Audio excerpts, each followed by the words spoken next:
Good afternoon, Pats fans, and welcome inside the Brandt Center as we tee up tonight's contest between the Regina Pats and the visiting Prince Albert Raiders in the third game of this four-game homestand. My name is Dante DiCaria, and he's Drew Posty. And the Pats, they're coming off a 4-0 loss at the hands of the Prince George Cougars on Sunday afternoon, but the Raiders are coming off a 5-4 loss to Moose Jaw on Sunday as well. Drew, what did you think of Sunday's game?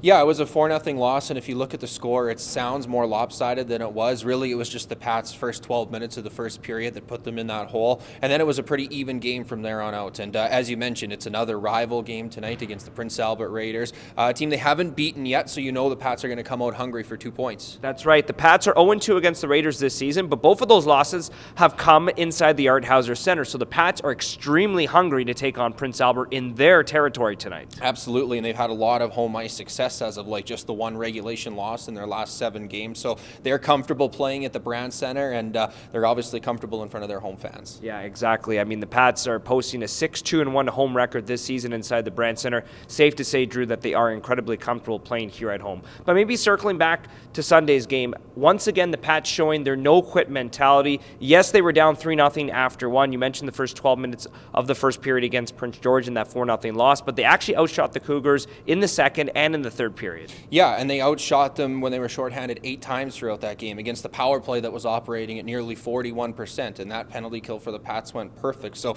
like we said, they had their opportunities. Really, it was just that first 12 minutes where the Cougars were able to fire a couple of quick ones in on the Pats that really buried them for that game, but there was some solid play, especially through the final 40 minutes. Yeah, Drew, let's talk a little bit about the penalty kill. In fact, over the last 11 games, the Pats' penalty kill is operating at 88%, and they come in at 83% overall this season.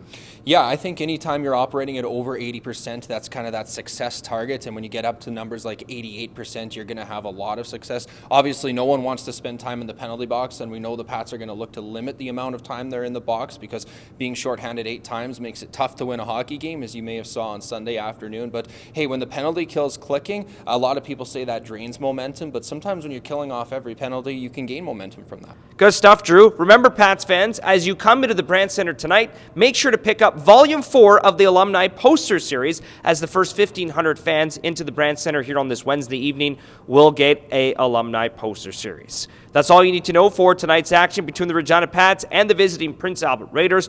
Doors open at 6, puck drops at 7 o'clock. Tickets available at reginapats.com. We'll see you tonight.